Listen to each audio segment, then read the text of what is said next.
शुरुआत करें कराची के मशहूर इलाके लियारी की हकीकी तारीख से।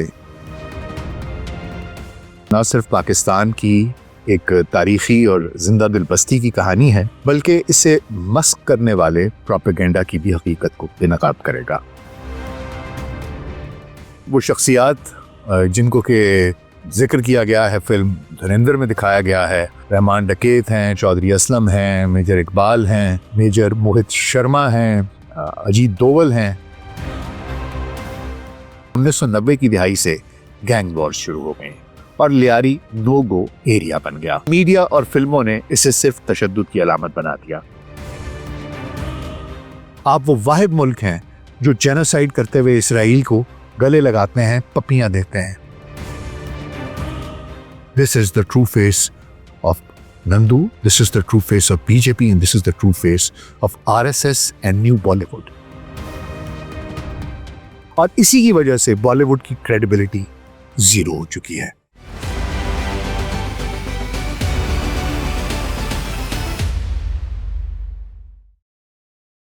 Global set podcast doctor Nasir Baig के साथ आपकी खिदमत में हाजिर हैं जी। अस्सलाम वालेकुम। आज का जो पॉडकास्ट है वो शायद थोड़ा सा तवील हो। जिस मौजू पर आज बात करना चाह रहा हूं वो ना सिर्फ पाकिस्तान की एक तारीखी और जिंदा दिल बस्ती की कहानी है, बल्कि इसे मस्क करने वाले प्रोपेगेंडा की भी हकीकत को बेनकाब करेगा। हम कोशिश करेंगे कि शुरुआत करें कराची के मशहूर इलाके लियारी की हकीकी तारीख से, उसकी जगह, उसकी तकसीम, गैंग्स की तारीख, उनका पाकिस्तान पीपल्स पार्टी के साथ कोई राब्ता जो भी अगर था, फिर वो शख्सियात जिनको के जिक्र किया गया है, फिल्म धुरंधर में दिखाया गया है, रहमान डकैत हैं, चौधरी असलम हैं, मेजर इकबाल हैं, मेजर मोहित शर्मा हैं, अजीत दोवल हैं, इन तमाम का भी किस्सा कुछ आपको सुना दिया जाए और फिर बताएंगे, इसकी थोड़ी सी एक तज्जिया कर लेंगे हकायक की बुनियाद पर कि इस फिल्म की तनकीद है या तारीफ है, और इसके प्रोपेगेंडा की गहराई में जाने की कोशिश करेंगे। तफसील से तमाम इन चीज़ों को देखेंगे। मेरे साथ जुड़े रहिएगा। अगर आपको वीडियो पसंद आए तो हुजूर इसको लाइक भी कर दीजिएगा और चैनल को सब्सक्राइब भी कर दीजिएगा, क्या आपकी मर्जी है। तो आइए आगाज करते हैं। तो जनाब, लियारी की बात की जाए, उसकी तारीख की, उसके महल्ले वकू की बात की जाए, तो लियारी कराची का एक कदीम और तारीखी महल्ला है जो शहर का सबसे गुंजान इलाका समझा जाता है और कराची की बुनियादों में से एक है। ये जनूबी कराची में वाक़ है जहां से लियारी नदी गुजरती है, जिसकी वजह से इसका नाम लियारी पड़ा। कदीम जमाने में ये इलाका दरबू या कुलाची या गोट भी कहलाता था, जो एक माहीगीरों की बस्ती थी। तारीखी तौर पर यह 18वीं सदी में आबाद हुआ, जो बलोच और सिंधी कबाइल यहां पर आकर आबाद हो गए। बरतानवी दौर में यह कराची का एक अहम तिजारती मरकज बना, जहां मजदूर, ताजर और मुख्तलिफ बिरादरियां रहने लगी। 1947 की तकसीम के बाद हिजरत करने वाले महाजिर और दीगर कम्युनिटीज ने इसे मजीद गुंजान आबाद कर दिया। लियारी को इसी जमाने में कराची का बरतानिया भी कहा जाता था, क्योंकि यहाँ अंग्रेजी सकाफत और खेलों का बहुत असर था, खास तौर पर फुटबॉल। ये इलाका पाकिस्तान का फुटबॉल हब था। 1960 और 70 की दहाइयों में लियारी की टीमें कौमी सतह पर बहुत मशहूर थीं। कई मशहूर फुटबॉलर्स जैसे मोहम्मद नवाज और जावेद लगारी यहाँ से निकले। लेकिन अफसोस के सन 1980 की दहाई से गुर्बत, बेरोजगारी, मंशियात की लत और सियासी इंतशार ने इसे तब्दील कर दिया। ज़िया की फौजी अमरीत के दौर में रियासत ने इलाके को सजा देने की पॉलिसी अपनाई, तालीम को रोका, मंशियात की तिजारत को खुला छोड़ दिया, दे turned a blind I towards it, और जराइम को फैलने दिया। नतीजा ये निकला कि 1990 की दिहाई से गैंग वॉर्स शुरू हो गए और लियारी नो गो एरिया बन गया। आज भी ये कराची का 25 लाख से ज्यादा आबादी वाला इलाका है, जहां बलोच, सिंधी, पश्तून और महाजिर बिरादरियां मिलजुल कर रहती हैं और सकाफती त्यौहार, मौसीकी और खेल अब भी जिंदा हैं। लेकिन मीडिया और फिल्मों ने इसे सिर्फ तशद्दुद की अलामत बना दिया, जो एक मस्ख शुदा तस्वीर है। लियारी की तकसीम और गैंग कंट्रोल की बात करते हैं। आइए, लियारी तकरीबन 8 मुरब्बा किलोमीटर पर फैला है और इससे कई छोटे मोहल्लात में तकसीम किया जाता है। कढ़ी, हाजी मुरीद, संगोलीन, बाग मलाना, अच्छर बंदर, गुलबहार और कच्चा फलूदा वगैरह। इनमें से कई इलाके गैंग्स के कंट्रोल में रहे हैं, खासतौर पर 2000 की दहाई में। गैंग वॉर की वजह से लियारी को वॉर जोन कहा जाने लगा था, जहां राइफल्स और आरपीजी से लड़ाइयां हुआ करती थी। अहम गैंग्स में से एक था पीपल्स अमन कमेटी, जो उजैर बलूच की क़यादत में था। ये गैंग कढ़ी और हाजी मुरीद जैसे इलाकों पर काबिज था। दूसरा ग्रुप रहमान डकैत का था, जो संगोलीन और आसपास के इलाकों को कंट्रोल करता था। फिर बाबा लाला और गफ्फार जकरा इनके गिरोह थे, जो मुफ्ती महरान और गुलबहार में फाल थे। ये गैंग्स मंशियात, हथियारों की स्मगलिंग, भर्ताखोरी और कत्ल में मुलव्वस थे, और इनकी लड़ाइयां हजारों जाने ले गईं। 2012 में पाकिस्तानी हुकूमत ने ऑपरेशन लियारी शुरू किया, जो कराची ऑपरेशन का हिस्सा था। इसमें पुलिस और रेंजर्स ने गैंग्स को तोड़ने की कोशिश की और कई गैंगस्टर मारे गए या गिरफ्तार हो गए। आज गैंग कंट्रोल कम हो गया और इलाका बहाली की तरफ गामजन है। नई सड़कें, स्कूल और खेल के ग्राउंड्स बन रहे हैं, लेकिन फिल्म धुरंधर इसे एक मुस्तकिल जंगज़दा इलाका दिखाती है, जो गलत पोर्ट्रेयल है। आइए अब जरा गैंग्स की तारीख और पाकिस्तान पीपल्स पार्टी के साथ इसका कोई रब्त है तो वो भी देख लेते हैं। तो जनाब, लियारी जो है ये हमेशा से पाकिस्तान पीपल्स पार्टी का मजबूत कर रहा है। यहाँ जुल्फिकार अली भुट्टो और बेनजीर भुट्टो की वफादारियां थी। 1970 की दिहाई में पाकिस्तान पीपल्स पार्टी ने मजदूरों और गरीबों को अपनी तरफ खींचा और लियारी इसका मरकज बन गया। लेकिन 1980 की दिहाई से जब जमात इस्लामी और MKM जैसे गिरोहों ने, उनके तशद्दुद विंग यहाँ पर बने, उन्होंने तशद्दुद शुरू किया, तो पाकिस्तान पीपल्स पार्टी ने अपने वोटर्स की हिफाजत के लिए एक गैर रस्मी मलेशिया बनाई। ये मलेशिया बाद में गैंग्स में तब्दील हो गई। मिसाल के तौर पर 1990 की दिहाई में लालू गैंग और बाबू गैंग की लड़ाई हुई, जो सियासी थी। पाकिस्तान पीपल्स पार्टी पर इल्जाम लगा कि वो गैंग्स को तहफ्फुज़ देती है ताकि अपने वोट बैंक को महफूज किया जा सके। 2000 की दिहाई में पीपल्स अमन कमेटी PAC का कयाम हुआ, जो उजैर बलोच ने बनाई। उजैर PPP का रुकन था और सदर आसिफ जरदारी और जुल्फिकार मिर्जा जैसे रहनुमाओं से उसके करीबी रवाबित बताए जाते थे। PAC को अमन का नाम दिया गया, लेकिन ये भी इसी गैंग वॉर में साकिन हो गई और उसी में मुलव्वस हो गई। 2011 में जब MKM और PPP के दरमियान तनाव बढ़ा तो गैंग वॉर तेज हो गई। PPP ने 2013 में इससे फासला कर लिया और ऑपरेशन में उजैर को गिरफ्तार किया गया। बाबा लाला जैसे गैंगस्टर भी PPP से लिंक रखते थे, इसकी भी कहानियां सुनने में आती हैं। लोग इल्जाम लगाते हैं और ये भी कहते हैं कि ये रब्त सियासी था। गैंग्स वोटिंग के दिनों में पार्टी की मदद करते थे और बदले में तहफ्फुज़ उन्हें दिया जाता था। आज PPP इसे तस्लीम नहीं करती, लेकिन लोग ये कहते हैं कि ये लियारी की सियासी तारीख का एक हिस्सा था। अब आइए जरा उन अहम शख्सियात के बारे में बात कर लेते हैं। सबसे पहले रहमान डकैत। रहमान डकैत, इसका असल नाम सरदार अब्दुर्रहमान बलोच था।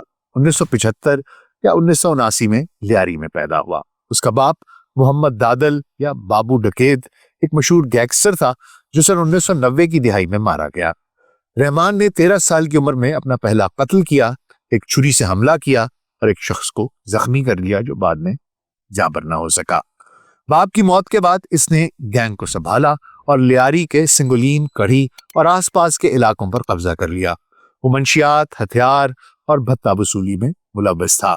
अफवाहों के मुताबिक इसने अपनी मां को भी कत्ल कर दिया और फिर यह भी बहुत मशहूर हुआ कि कटे हुए सरों से फुटबॉल खेला करता था। ये कहानियां उसकी वहशत को बढ़ाती हैं। रहमान PPP से जुड़ा था और उसे पार्टी के रहनुमाओं की हमायत हासिल थी। 9 अगस्त 2009 को उसे कराची पुलिस ने एक इनकाउंटर में मार दिया, जिसकी क़यादत चौधरी असलम कर रहे थे। पाकिस्तानी मीडिया में इसे एक जालिम दिखाया जाता है, लेकिन कुछ लोग कहते हैं कि पुलिस ने इसे जाली इनकाउंटर में खत्म किया। लियारी के लोग उसे लियारी का रॉबिन हुड भी समझते थे और कहते थे कि उसने शुरू में जो भी मामलात किए हों, आखिरी वक्त में जब अपनी मौत के करीब, कहा यह जाता है कि वो स्कूल बनाने और वहां पर इलाके की तरक्की में भी काम करता रहा। बहरहाल वो एक गैंगस्टर था जिसको कि पुलिस ने एनकाउंटर में मार दिया। धुरंधर फिल्म में इसका किरदार अक्षय खन्ना ने निभाया है। अगली शख्सियत चौधरी असलम की है। चौधरी असलम एक सीनियर पुलिस ऑफिसर थे जो कराची में SSP और SP रहे। उनकी पैदाइश 1970 की दिहाई में हुई और वो सिंध पुलिस में शामिल हुए। वो लियारी गैंग्स के खिलाफ मशहूर ऑपरेशंस के लिए जाने जाते हैं। 2009 में उन्होंने रहमान डकैत को मारने वाला ऑपरेशन किया, ऑपरेशन लियारी। 2012 में ग्रैंड ऑपरेशन लियारी उनकी क़यादत में हुआ, जो 12 दिन तक चला और 12 पुलिस एहलकार शहीद हुए। इस ऑपरेशन में उज़ैर बलोच के गैंग को भी निशाना बनाया गया। चौधरी असम को सुपर कॉप कहा जाता था क्योंकि वो जराइम पेशा अफराद के खिलाफ सख्त कार्रवाई करते थे, लेकिन तब्दील भी होती थी। उन पर इल्जाम लगा कि वो एक्स्ट्रा जुडिशियल किलिंग्स करते हैं, यानी जाली इनकाउंटर्स। 9 जनवरी 2014 को लियारी एक्सप्रेसवे पर उनके काफिले पर बम हमला हुआ, जिसमें वो, उनका मुहाफिज और ड्राइवर शहीद हो गए। यह हमला उज़ैर बलोच के हामियों से मंसूब किया जाता है। बाज़ लोग कहते हैं कि ये तालिबान या शिद्दत पसंद, इस्लामिक शिद्दत पसंदों ने किया था। पाकिस्तानी नुक्ता नजर से वो एक हीरो हैं और मुतनाज़े भी हैं। कुछ लोग ये कहते हैं कि उनकी मौत से कराची में अमन आया और कुछ ये कहते हैं कि उनके एक्शंस जो उन्होंने लिए इन गैंग्स के खिलाफ, उसकी वजह से कराची में अमन आया। धुरंधर मूवी में इनका किरदार संजय दत्त ने निभाया है।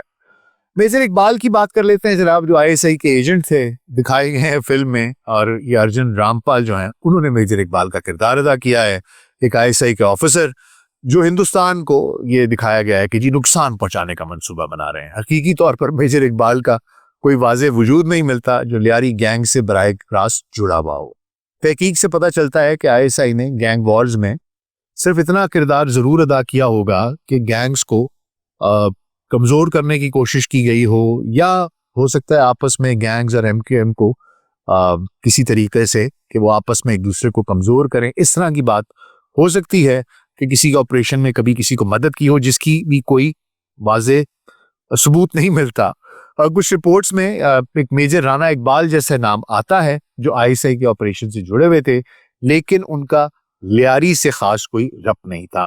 फिल्म में ये किरदार ऐसा लगता है जैसे कोई कॉम्पोजिट किरदार बनाया गया है, जिसमें कि जो हिंदुस्तान जिस किस्म का एक कैरेक्टर देना चाहता है ISI को, जो उन पर इल्जामात लगाता है, वो तमाम कैरेक्टरिस्टिक्स इस किरदार में डाली गई हैं और उसको हाईलाइट करने के लिए उन्हें बनाया कि जी हमारे ख्याल में देखें ये हर वक्त हिंदुस्तान दुश्मनी सोचते रहते हैं, इस तरह का मामला करने की कोशिश की है।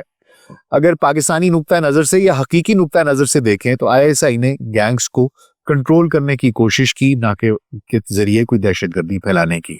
तो ये फिल्म की एक तख्लीक है जो कि झूठ पर मबनी है, हकीकत से बहुत दूर है और इसका कोई हकीकत से ताल्लुक नहीं है।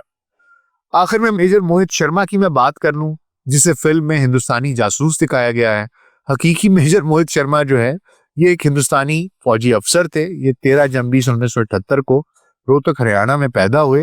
इंडियन आर्मी के 1 पैरा स्पेशल फोर्सेस में थे और 21 मार्च 2009 को जम्मू कश्मीर में एक ऑपरेशन के दरमियान इनको ये वहां पर लड़ते हुए मारे गए थे और इन्हें सबसे बड़ा एजाज जो है अशोक चक्र वो दिया गया था।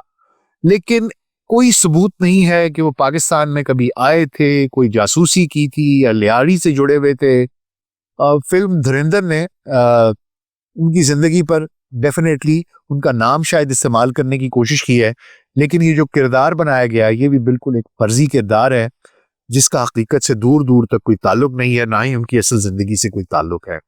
और उनके खानदान ने भी एहतजाज किया है कि जी फिल्म उनकी जो उनकी बहादुरी थी, जिस तरीके से वो मारे गए, एक और ऑपरेशन करते हुए उसको मस्क करने की कोशिश की गई है। हकीकी तौर पर देखा जाए तो ये बिल्कुल झूठ है। हिंदुस्तान ने कभी ऐसा कोई जासूस ना यहाँ भेजा, एक प्रोपेगेंडा है ताकि हिंदुस्तानी जासूसी को जवाब मिल सके। इसका तहकीक से कोई रियल कनेक्शन नहीं मिलता, ये कंप्लीट फिक्शन है जो भी कुछ उन्होंने दिखाने की कोशिश की है। और अगर कोई था भी ऐसा शख्स जो कि यहाँ पर आया हो, क्योंकि इनके जासूस तो अक्सर आते रहते हैं पाकिस्तान में दहशतगर्दी फैलाने के लिए, लेकिन मेजर मोहित का इसके साथ कोई ताल्लुक नहीं था। इसके बाद फिल्म में R माधवन अजीत दोवल से मुतासिर किरदार अजय सनियाल अदा कर रहे हैं, जो इंडिया की नेशनल सिक्योरिटी एडवाइजर और साबिक इंटेलिजेंस ब्यूरो चीफ हैं। हकीकी तौर पर अजीत दोवल एक मशहूर IPS अफसर हैं जो पंजाब, मिजोरम और दीगर इलाकों में इंसदाद दहशतगर्दी ऑपरेशन में मुलविस रहे हैं। इसके अलावा कहा यह जाता है कि IC-814 हाईजैकिंग के मुज़ाकरात भी उन्होंने किए, ऑपरेशन ब्लैक थंडर भी उन्होंने किया, और हिंदुस्तान में मौजूद जो बाकी NSA और कई हसास ऑपरेशंस की निगरानी का सेहरा भी उनको दिया जाता है, लेकिन लियारी या कराची गैंग से उनका कोई बराह रास्त रब्त नहीं है। फिल्म ये किरदार इस्तेमाल करके हिंदुस्तान की इंटेलिजेंस को हीरो बनाने की कोशिश कर रही है, जबकि ये एक बहुत ही भोंडा फिक्शन दिखाई देता है। जानबूझकर एक नैरेटिव को टो करने के लिए, एक ऐसे इंसान को हीरो शो करने के लिए, और जो बीजेपी गवर्नमेंट का एक नैरेटिव है, क्योंकि ये उससे जुड़ा हुआ एक शख्स है अजीत दोवल। हालांकि ये बहुत ही शातिर आदमी है और इसने पाकिस्तान को हमेशा नुकसान पहुंचाने की कोशिश की है। पाकिस्तान के अंदर बेशतर जो दहशतगर्दी की कार्रवाइयाँ होती हैं, उसके पीछे अजीत दोवल का ही दिमाग होता है। इसमें कोई दो राय नहीं, इसमें कोई शक नहीं है। फितनातुल हिंदुस्तान, फितनातुल खवारिज, इन सब के पीछे, अफगानिस्तान में जो कैंप्स काम कर रहे हैं, इन सब के पीछे जो दिमाग है वो अजीत दोवल का है। और इसने पाकिस्तान में दहशतगर्दी और दहशतगर्दों की जो तमाम मनसूबाबंदी है, उसके पीछे ये शख्स है। लेकिन इसका लियारी से बहरहाल मुझे नहीं लगता कि इसका कोई ताल्लुक था। फिर एक किरदार जमील जमाली है, जो कि पीपल्स पार्टी का कोई रहनुमा दिखाया गया है। बहुत से लोग कहते हैं कि इसका नबील गबोल शायद उनको रिप्रेजेंट किया गया है, लेकिन नबील गबोल की भी जिंदगी से इसका दूर दूर तक कोई ताल्लुक नहीं है। ना ही नबील गबोल इस तरह का आदमी है जिस तरह का जमील जमाली को दिखाया गया है। ये भी सरासर एक फिक्शन है, जानबूझकर एक अफसाना घड़ा गया है, एक ऐसा किरदार जिसका हकीकत से कोई ताल्लुक नहीं है। अब आइए जरा धुरंधर के तज्जिए की तरफ आते हैं। ये फिल्म 5 दिसंबर 2025 को रिलीज हुई। आदित्य दाहर की हिदायतकारी में रणवीर सिंह मरकजी किरदार में है। ये जासूसी थ्रिलर है जो कराची की लियारी में सेट है।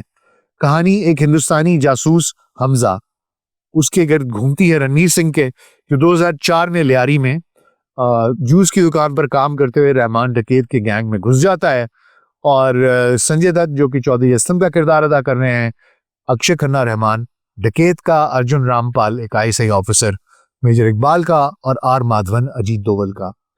फिल्म गो के बताने की कोशिश करती है। सेटिंग जो है, वाकयात, जगह दिखाया जाता है, हकीकी जगहों का नाम इस्तेमाल किया गया है, कुछ हकीकी अफराद को शामिल किया गया है, और बीच में फिक्शन को डालकर उसका जो कंप्लीट नैरेटिव है उसको हकीकत के साथ अमेलगमेट करने की कोशिश की गई है। हकीकत और अफसाने को मिलाकर दरअसल एक प्रोपेगेंडा फिल्म बनाई गई है जिसका हकीकत से दूर दूर तक कोई ताल्लुक नहीं है। इस फिल्म को हिंदुस्तान में भी और पाकिस्तान में भी तनकीद का निशाना बनाया गया है। इसको एक प्रोपेगेंडा फिल्म कहा जा रहा है।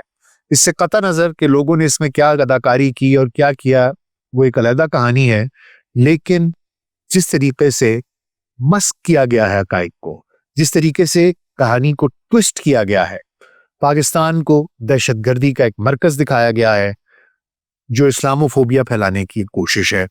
खलीजी मुमालिक में इसीलिए Saudi Arabia, Qatar, Kuwait, UAE, इन तमाम मुल्कों में ये फिल्म बैन कर दी गई है और पाकिस्तान में लोग हंसते हैं कि ये क्या मजाक किया है। फिल्म की थोड़ी गहराई में जाएं तो ये जो हकायक है, मौजूदा हालात हैं, उनको मस्क करने की एक काविश है, एक भोंडी काविश है, माजी को दोबारा से लिखने की एक भोंडी कोशिश है। लियारी को जंगज़दा दिखाकर पाकिस्तान की माशरती हकीकत को मस्क करने की एक काविश है। ये हिंदू मरकजियत के जो एक नैरेटिव है, ये हिंदू सेंट्रिक नैरेटिव है, जहां हिंदुस्तान मजलूम और पाकिस्तान जालिम है, मुसलमान किरदारों को वहशी बनाकर हिंदुत्व को हवा देने की कोशिश है। हिंदू बर्तरी पर कायम ये हिंदुत्व का जो एक कॉन्सेप्ट है, इसको इस फिल्म में उजागर करने की कोशिश की गई है। फिल्म में IC-814 की हाईजैकिंग जो 1999 में हुई, पार्लियामेंट हमला 2001, उनको भी मिलाया गया है ताकि पाकिस्तान को एक खतरनाक मुल्क के तौर पर पेश किया जाए और ये बताया जाए कि जनाब पाकिस्तान जो है हर चीज इस चीज के साथ जुड़ी हुई है।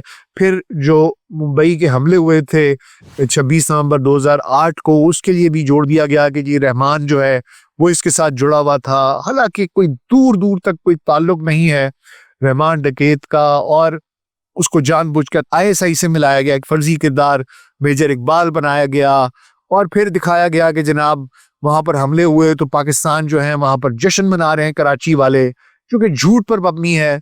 पाकिस्तान में कभी भी भारत में कोई हमला हुआ है तो पाकिस्तान पर कोई खुशी नहीं मनाता।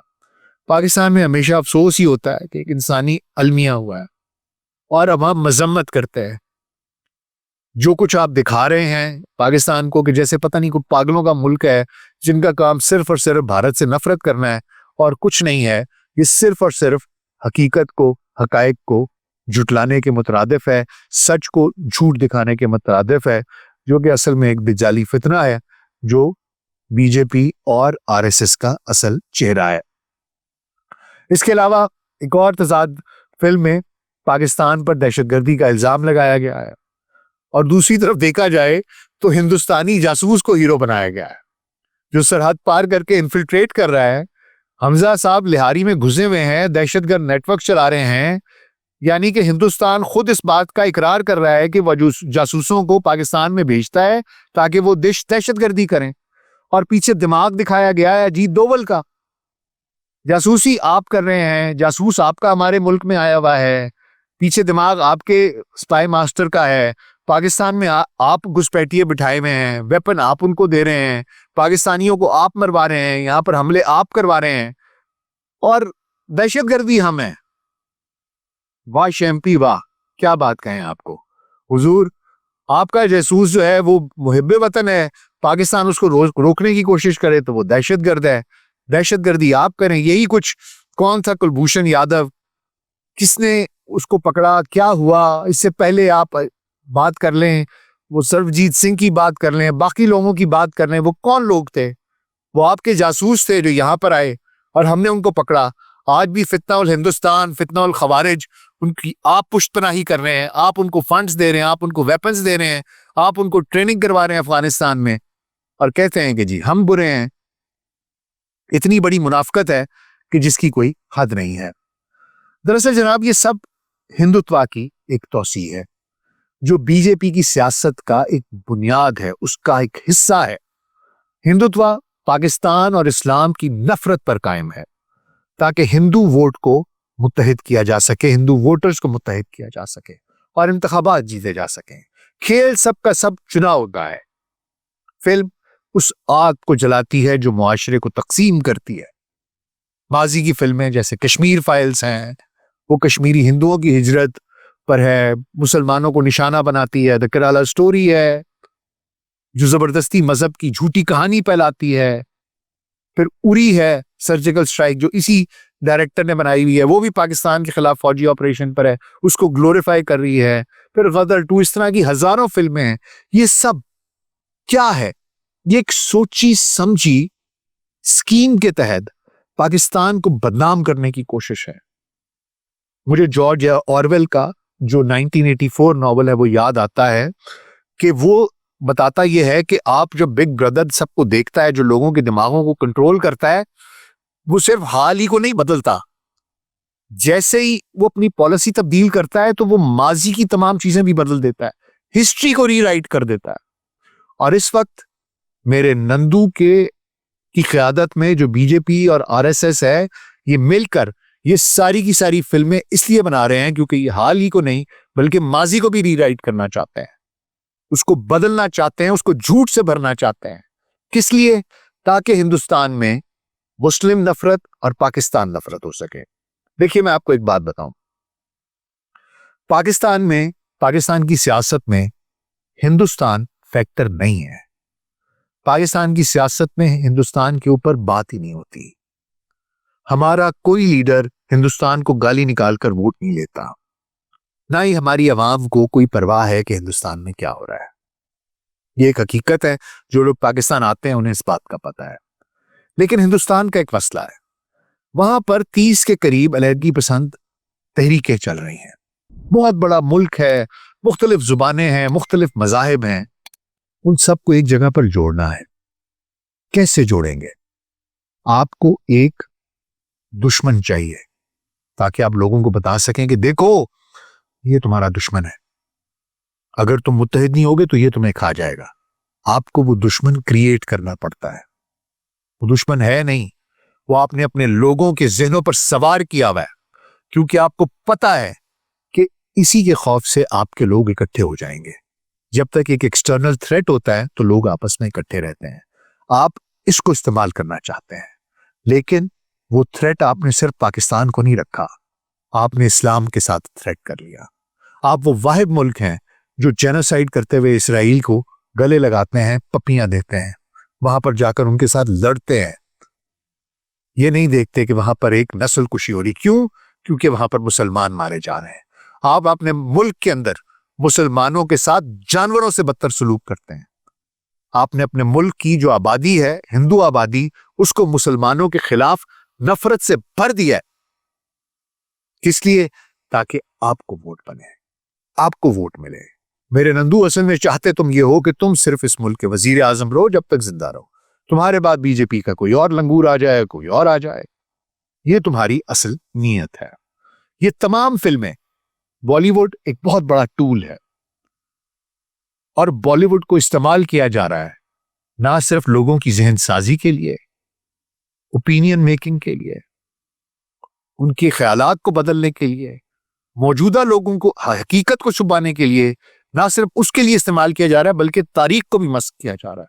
और उसमें झूठ की इस तरह से आमेजिश की जा रही है, हकीकत को थोड़ा सा मिला के, थोड़ा सा झूठ को मिला के, कि सच और झूठ की जो लकीरें हैं वो कहीं आपस में गुम हो जाएं। बिल्कुल वो जो कि दज्जाल का एक उसके कामों में से एक काम है।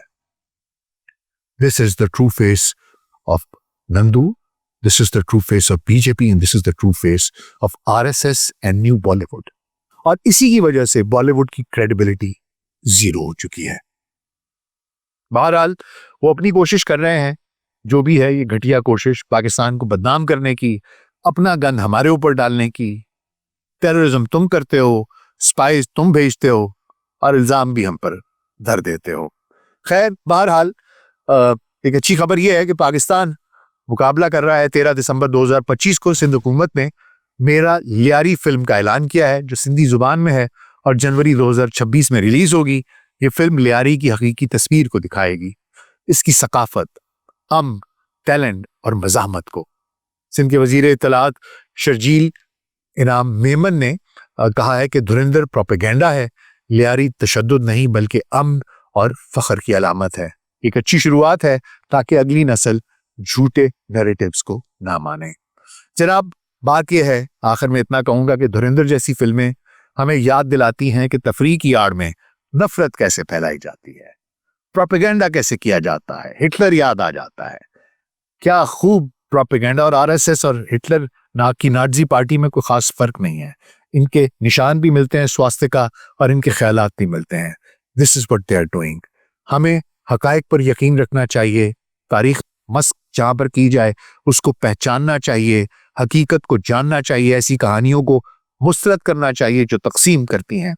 पाकिस्तान और हिंदुस्तान के लोग ये समझते हैं कि किस तरीके से नफरत को सियासत में शामिल किया जा रहा है और आपस में दोनों मुल्कों को भी, दोनों मुल्क के लोगों को भी आपस में लड़ाने की एक कोशिश है, खुसूसी तौर पर हिंदुओं को मुसलमानों से और पाकिस्तान से नफरत करने पर आमादा करने के लिए। ये जनाब मेरे 2 सेंट्स थे। I hope you were able to understand that what this movie is all about.